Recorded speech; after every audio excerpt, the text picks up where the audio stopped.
So in this week's episode, I'm using a track by the Stranglers called Peaches. Now, if you know that episode, it's a little bit risque, and Judy's not here, so in charge of decency is my August. Oh no! in charge of decency. It's going to be documented. Does it pass so far? I think it's a good piece of art. Bobby approves. You're not. There's going to be some vetoes here, isn't there? Yeah. There's a couple of points that I just think maybe a little bit, just a little bit. We'll see what gets through.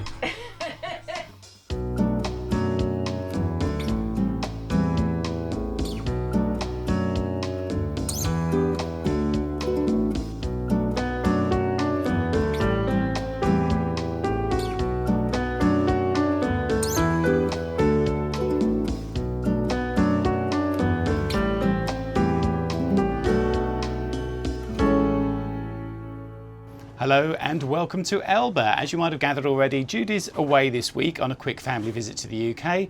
So this week you'll see a bit of single-handing and some interesting excursions. I hope you like the film. Coming up, our first look at Corsica, a French island with an Italian feel. Single-handed to Elba, very much an Italian island. And how much of my beach excursion do we think it's wise to show?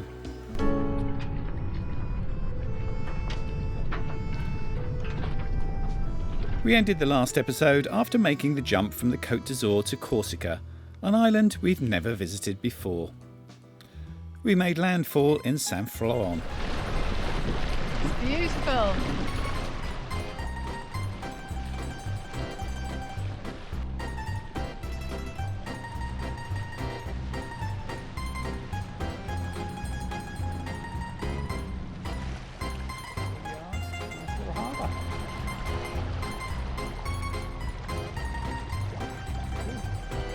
Nice little town.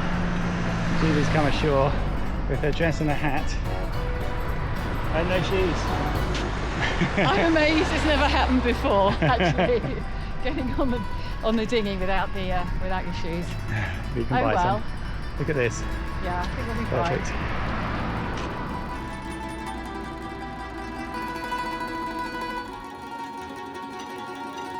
Now, with shoes, it's time to explore the town of piazzas and pizzas.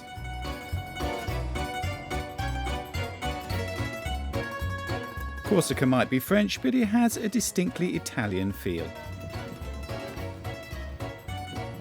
There are restaurants, but it doesn't seem touristy. A family atmosphere, with locals going about their daily business.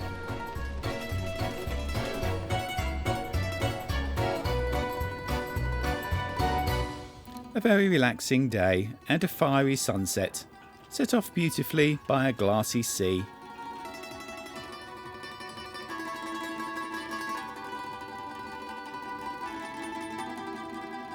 All the better for the moon to reflect back its golden light. Even the citadel joined in with the goldenness.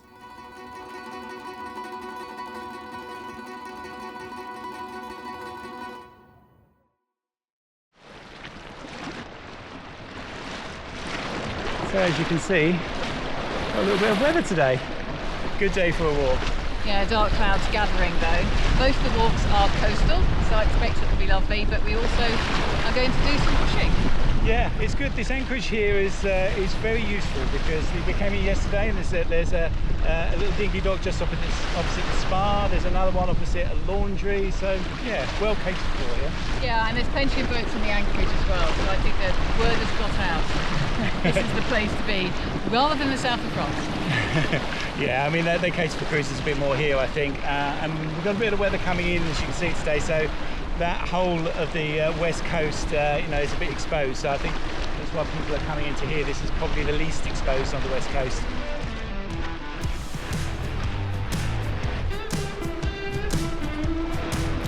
There is definitely a front coming through though. Dark clouds on one side, blue sky on the other. So we have to go down the river to get to the laundry. So many boats, I had no idea. Yeah, it's where they store their little boats, all up the river. good idea. Much better than filling the anchorage with buoys. It's cool. It's lovely. And cool. Yeah, as you say, literally cool. Cool wind. So we moor up opposite the petrol station with an outdoor laundry and set off on our walk.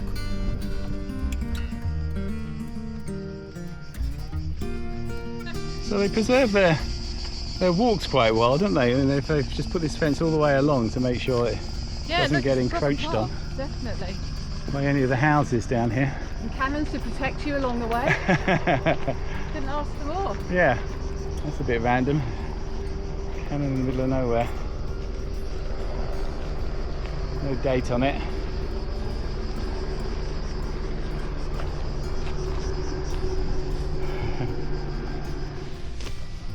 So they can't put their patio completely on the beach. Oh, but it's lovely. It's very nice. Yeah, you can still walk into the smelly sea if you want to. It is very smelly. It is the thing with the Posidonia, the seagrass here, that it sheds a lot of material which gathers on the beach. It does protect it from erosion, but it also smells. And there's another smell in the air too, so we are glad we can dry the washing and not have to hang it out. Forest fires have been burning in much of Europe, and Corsica is no exception.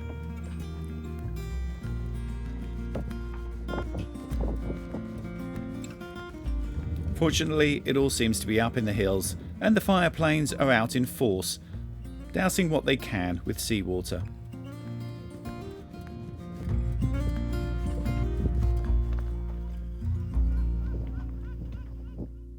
Okay, well, I'm sitting in a hot engine room, which I can tell you is not ideal, and that's because as we came over, I noticed we weren't getting any charge from the alternator, which is very odd. So I'll come in here and just had a look at all the connections. And one of them, this one here on the regulator, I went to pull it off just to look at it, and the whole pin just fell off. So there's corrosion in there. I don't know if that was the problem, and it was just not connecting at all before, or if I've just broken it pulling it off. I mean, it just fell off my hand, so it's obviously, it must have had some sort of salt water drip down onto it, I think, and corroded over time. But yeah, gonna have to take it all off and have a look. So this is the pin just here. You can see there's like a salt build up in here. It's had a drip.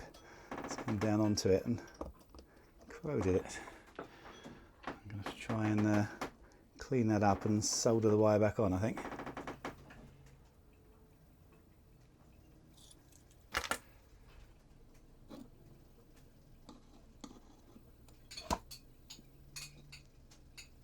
So luckily there was enough to solder onto there. Obviously the problem with solder is that movement over time will break it. You don't want any solder joints on boats, normally on you know, cables like this that are going anywhere. It's all right in internal components that are fixed completely. So this has got to be fixed completely. So what I'm going to do, I've drilled a hole in the side of the chassis of this there. I've got a bit of heat shrink, so I'll put that through as a bit of protection. Then loop this through the whole thing like that. Okay, so that's done. Got it nicely on there, the little Wago connector glued to the side, so that wire can't move at all where it comes up against the solder joint. Let's put it back on, see if it works.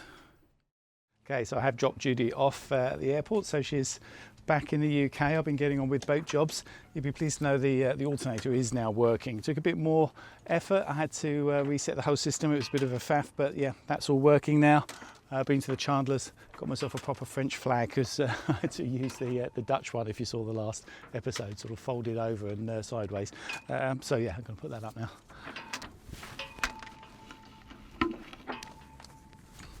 So to make amends for my misuse of the Dutch flag, I've not only bought a French one, but the Corsican flag, which is, I think, second only to the San Blas flag as the weirdest country flag I've come across so far. The San Blas actually have a swastika, which is very strange. We didn't fly one when we were there. I thought it just looked very odd.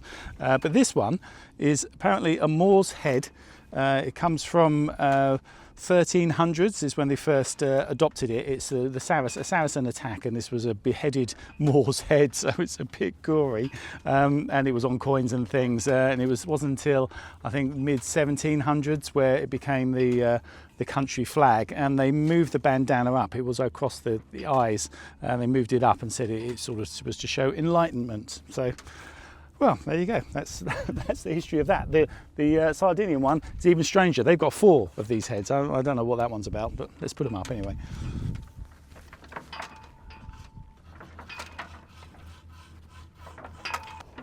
So getting ready to go, and I am going to bring the dinghy up on deck. Probably not completely necessary. It's not going to be big seas or heavy winds or anything expected today anyway, but it's easy enough to do it. That's one of the things you should think about really as a cruiser. You want to obviously have your life as easy as possible with a couple, which is why we have this sort of lightweight dinghy. We can easily bring this up on deck with just the pair of us. Don't have to use halyards or anything like that.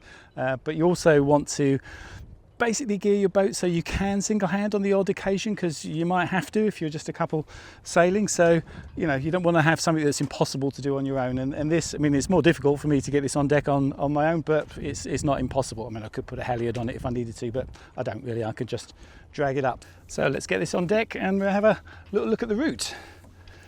Let's drag it up.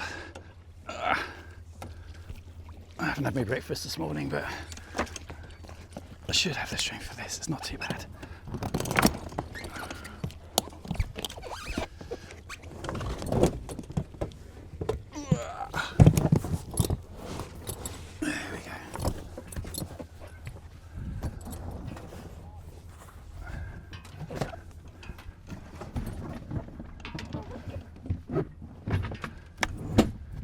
There we go. A bit more fiddly with just one, but still doable.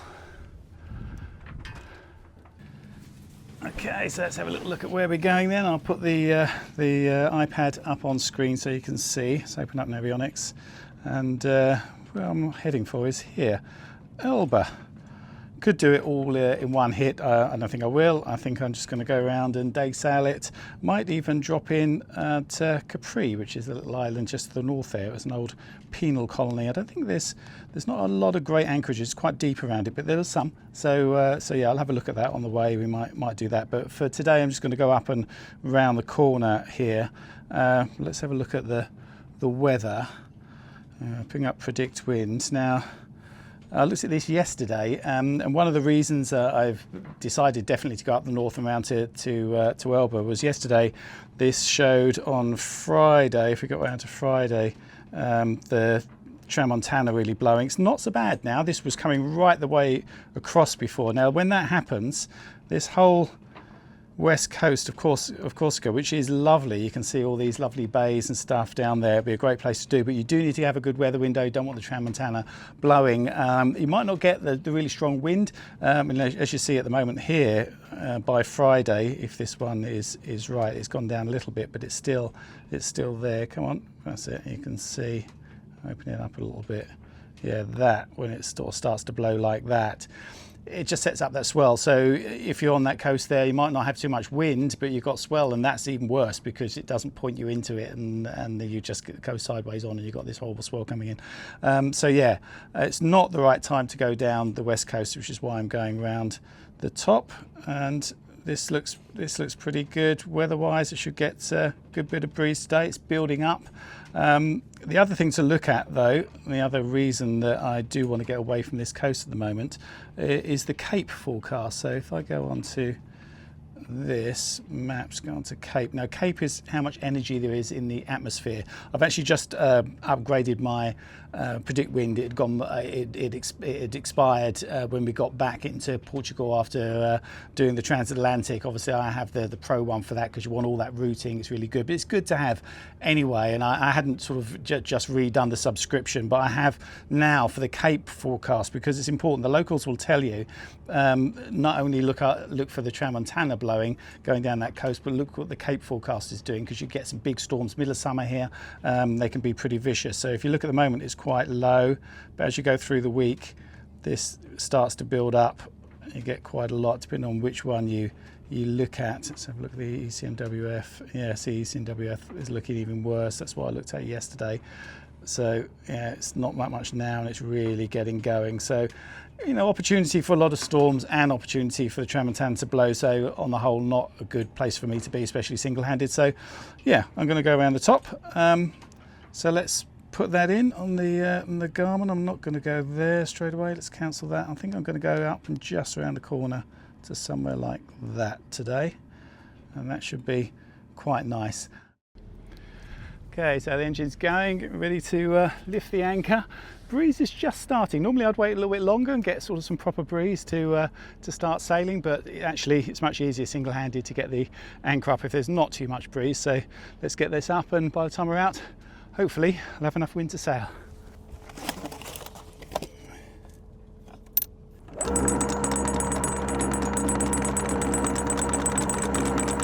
So I'm just looking at where the anchor is. Can't really see. It's not clear enough for water here exactly to see, but I think we're pretty much over it. So I'm not even have to reposition at all. Let's see.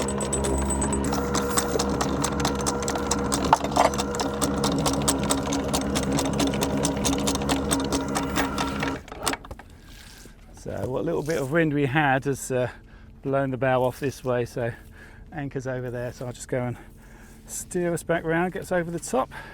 It's not happening too quickly because we've only got a tiny breeze, so it's all pretty doable. A little bit of backwards and forwards though. So just to save the windlass a bit, I'll give it a little bit of a push with the boat.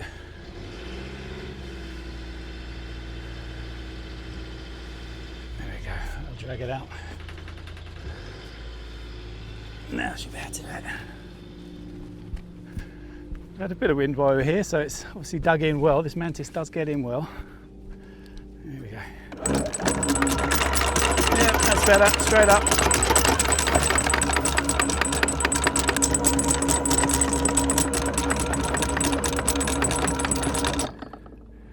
Yeah, a little bit of muddy sand. Just going to drop it back down a little bit. Fortunately now we have the stainless mantis, the mud tends to slide off, so I don't have to faff around too much. Just a quick swivel to get it on the rollers with the boat hook. Sometimes it comes out the wrong way around. Sod's law, of course, when I'm on my own, it would definitely come out the wrong way around. There we go.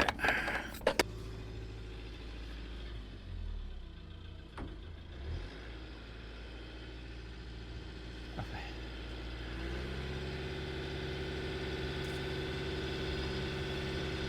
And we're off. What a lovely day.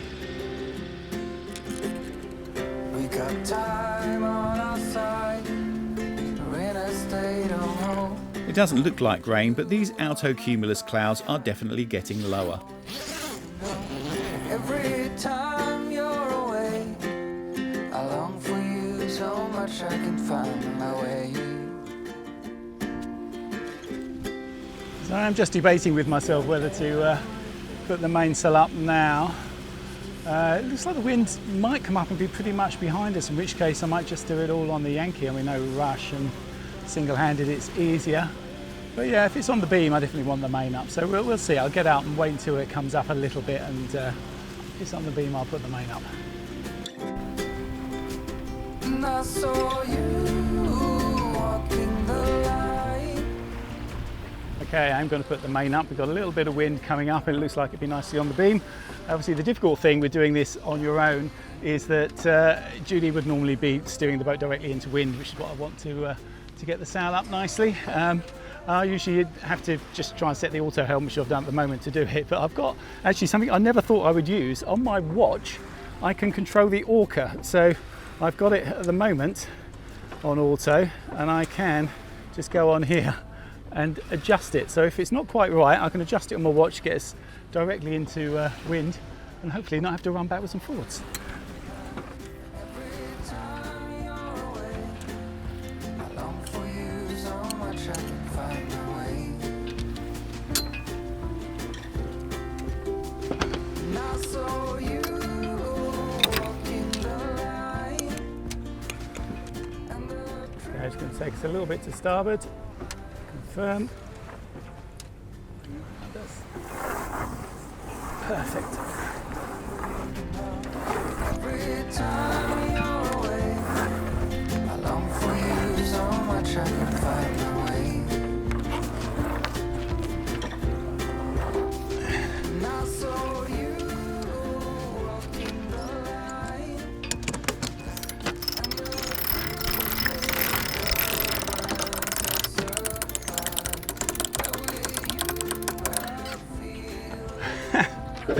Who'd have thought it? That was actually very useful. I really thought that was just a gimmick, putting it on your watch. It's worked very well. And there we go, we're flying along. A little bit more on that.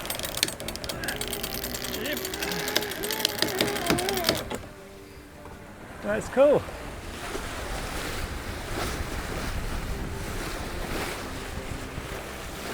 So I've kept a bit of a reef in the Yankee, just in case the wind does really give us a bit of a blast. It's always good to be a bit more cautious when you're single-handed.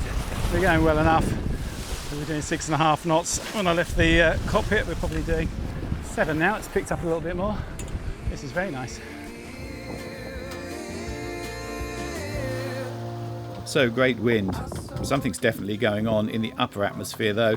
Those altocumulus clouds are now being pushed down to be stratocumulus, and will definitely be making walking in the hills a bit interesting. Down at sea level we are being hit with some swell, but it's really just because we are rounding the cape, and by the time we're clear of the lighthouse it's smooth sailing.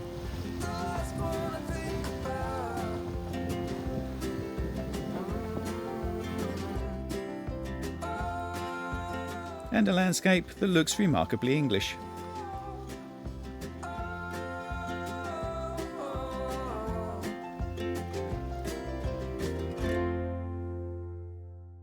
I got to the spot I picked out on the chart before dark and settled into planning the passage across to either Capri or Elba, depending on the wind, the next day. So that's it. Bye bye Corsica. Bit of a shame, but it's got to be done. Getting going before the wind's getting up. As I said before, it's better if you're single-handed to get going. There is a bit of wind already, but it's a little bit on the nose. Just had a look through, you can see it's got to be a beat across. It would have been a really nice broad reach to go across to Cortina. So I was tempted to do that, but actually then the next few days it's coming straight up from Elba to Cortina, so it would have been completely on the nose to get back down there. So best to do this. It's going to be about 9 hours. So yeah, I'll just, before the wind comes up, motor as far south, get as much south in as possible. And then yeah, come round and I should be able to get an angle to sail quite nicely actually down there. Won't be too bad.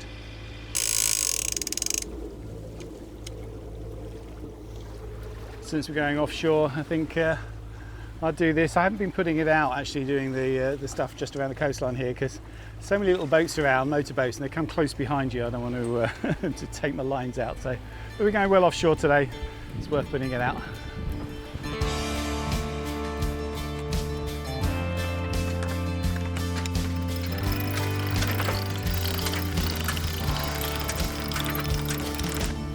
It's all a bit Groundhog Day, but that's sailing. More winching, more pulling ropes, but looking forward to sitting in the shade with some breeze, a perk of upwind sailing in this weather.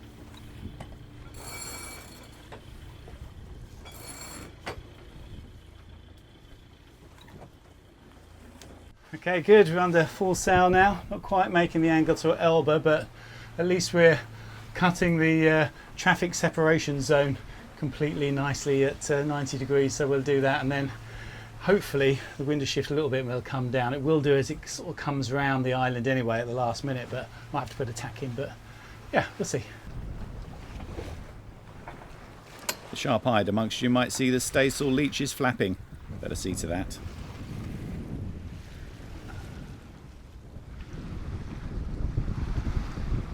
So we might be beating into the wind, but actually it doesn't get much better than this. This is lovely, really sort of relaxing, flat sea, doing 5 or 6 knots. Absolutely fantastic. A few other boats and ships out here in the mist up ahead there. You might just be able to make out this is Elba just here. We've gone past Capri, which is the one over there. You can see slightly easier. But yeah, can't ask for much more than this. very relaxing. Okay, well their time was short-lived, but they will get another opportunity, I'm sure, to go up. It's time for the Italian flag to go up. Got to keep a watch though. While I was putting this flag up, this fast ferry has crept up on me. It's fine though, it's going fast enough to go across the front still. Might not look like it, but I've just had a look at AIS and it's going to pass half a mile in front of us. So far then, a perfect day of sailing. The wind even played ball and veered nicely around the west end of the island, giving me a good last run before I hit the actual wind shadow of the island itself. Still, half an hour's motoring is no trouble. And the destination is definitely worth it.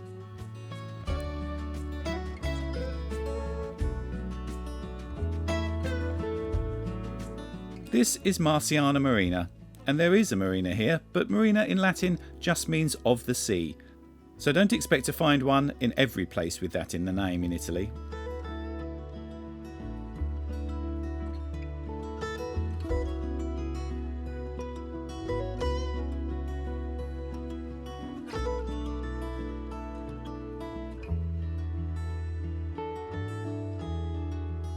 It's a popular spot and there's no space left on the sand, so I'm forced to anchor on the grass.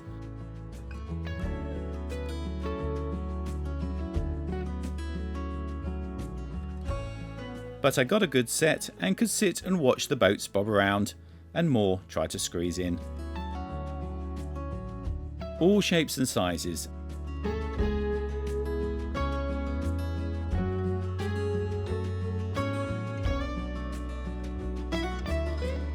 And of course this is Italy, so there's plenty of fast motorboats with captains imagining they're driving Ferraris, shaking up the anchorage.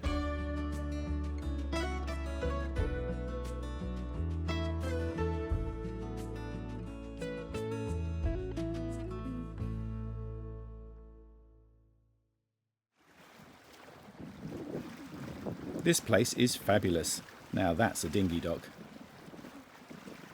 If Judy were here at this point, we would probably explore the town and go for a walk up in the hills. But hey, what about the beach? We don't usually hang out on beaches, but maybe we're missing something. Turns out, beaches in this part of Europe are quite an eye-opener.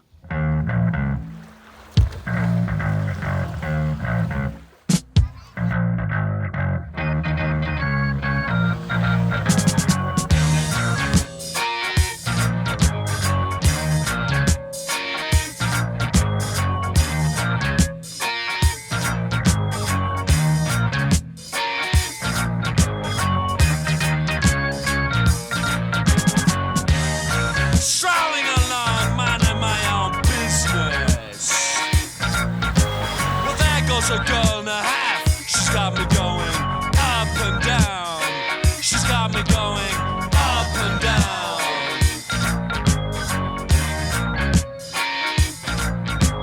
Walking on the beaches, looking at the beaches.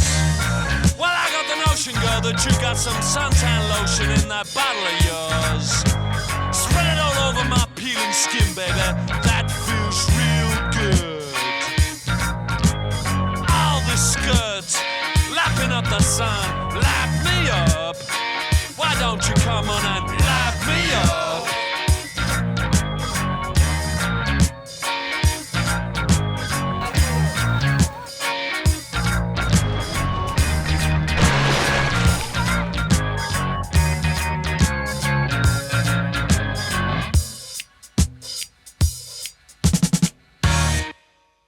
Yes, a difficult filming assignment, but someone had to do it, and thanks to the crew of Highland Duck, Bobby and May August, for helping out as well. Bobby actually just volunteered his time for the second shoot to come along and help. And I did find out that Americans don't know the Stranglers. The Stranglers didn't make it in the US, apparently. It's an iconic song, that one. They did several very good songs. Rattus Novorticus is the one that you need to get, the album you need to get. Look on Spotify.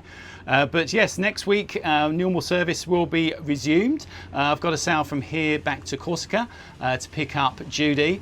So make sure you don't miss that one, and I'm actually going to put something up on screen here to help you with that. This is a QR code. Normally at the end of our pieces there's a little thing that you can click on if you're on an iPad or a phone, which will put you through so you can subscribe. Subscribing is the best way to make sure you don't miss our stuff, and it really helps us out, so great if you can do that. It doesn't cost you anything, and we know that only half of our viewers are subscribed, so this is a way for you to do it if you're watching on a big telly, because you can't click on something there, but you can pick up your phone, because I know it's sitting there next to you on the coffee table. Point it at this and it will bring it up straight away on your phone, and you can just subscribe through that. So it'll come up again on the end in the usual way when we put the credits up at the end. So do that if you can. So yeah, looking forward to the next week. And actually, before I just sign off there, I just want to show you this as well, because you might have noticed that in the end sequence there, some of the drone shots are a bit special, and that's because this has got a 360 camera, which is pretty amazing. You can get some great shots. I'm really going to look forward to getting some excellent stuff with this. It's a tiny little drone, so it's under the weight limit so you don't need a license for it in most places as well. So yeah, that's great. There's going to be a special video on that, technical sort of review video coming up. So yeah, another reason to subscribe so you don't miss that. That's coming up as well. So I look forward to seeing you in 2 weeks' time. Until then, thanks for watching.